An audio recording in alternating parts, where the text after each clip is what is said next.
ইতিহাসে মোক মনত ৰাখিব মই যি পাইছো এই দেশৰ পৰাই পাইছো मुझे जो कुछ भी मिला है इस देश से ही मिला है অৱসান পৰিল মনমোহন যুগৰ চিৰবিদায় ললে প্ৰাক্তন প্ৰধানমন্ত্ৰী ডক্টৰ মনমোহন সিঙে আজি শোকস্তব্ধ সমগ্ৰ দেশৰ সমগ্ৰ ৰাজনৈতিক মহলত বৈছে শোকৰ বন্যা আজি দেশবাসীয়ে হেৰুৱালে মহিৰু মনমোহন সিঙক নিশা এইমছত শেষ নিশ্বাস ত্যাগ কৰে প্ৰাক্তন প্ৰধানমন্ত্ৰীগৰাকীয়ে অধ্যাপনাৰ পৰা ৰিজাৰ্ভ বেংকৰ গভৰ্ণৰ হয় দেশৰ প্ৰধানমন্ত্ৰীলৈ ডক্টৰ মনমোহন সিং আছিল এগৰাকী অৰ্থনৈতিক সামাজিক বিচক্ষণতাৰে পৰিপূৰ্ণ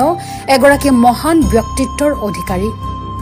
ভাৰতৰ অৰ্থনৈতিক সংকটত তেওঁ দেখুওৱা সাহসিকতা আৰু দেউলীয়া হৈ পৰা ভাৰতৰ অৰ্থনৈতিক পুনৰুদ্ধাৰ কৰাত তেওঁ দিয়া অৱদান আজি অনস্বীকাৰ্য ৰাজহৰ অভাৱত 1951 চনত ভাৰতত হোৱা অৰ্থনৈতিক মহাসংকটৰ পৰা অতি সাহসী পদক্ষেপেৰে দেশৰ অৰ্থনীতি পুনৰ শক্তিশালী কৰি তুলিছিল তেতিয়াৰ বিত্তমন্ত্ৰী ডক্টৰ মনমোহন সিঙে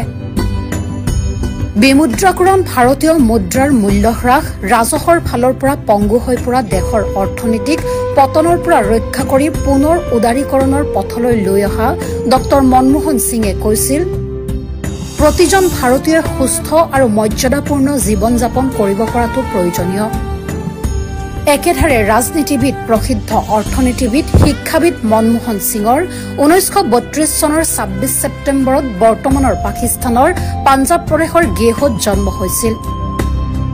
তেওঁৰ পিতৃৰ নাম আছিল গুৰুমুখ সিং আৰু মাতৃৰ নাম আছিল অমৃত কৌৰ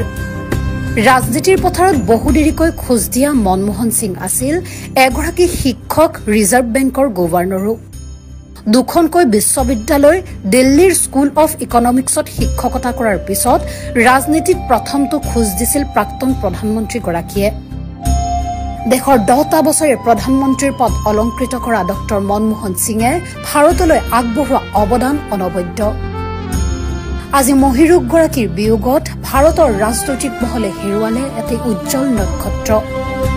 প্ৰয়াত মহিৰুগৰাকীৰ নশ্বৰ দেশত আজি শেষ শ্ৰদ্ধাঞ্জলি জ্ঞাপন কৰিলে দেশৰ প্ৰধানমন্ত্ৰী নৰেন্দ্ৰ মোদী গৃহমন্ত্ৰী অমিত শ্বাহকে ধৰি কেন্দ্ৰীয় নেতৃত্বই মহিৰুগৰাকীৰ বিয়োগত 7 দিন দেশত পালন কৰা হ'ব ৰাষ্ট্ৰীয় শোক অৰ্ধনমিত হ'ব ৰাষ্ট্ৰীয় পতাকা বাতিল কৰা হ'ব চৰকাৰৰ সকলো কাৰ্যসূচী ৰাজ্যতো 7 দিনীয়া শোক ঘোষণা মুখ্যমন্ত্ৰীৰ কাইলৈ ৰাষ্ট্ৰীয় মৰ্যাদাৰে শেষকৃত্য সম্পন্ন কৰা হ'ব প্ৰয়াত প্ৰাক্তন প্ৰধানমন্ত্ৰী ডক্টৰ মনমোহন সিঙৰ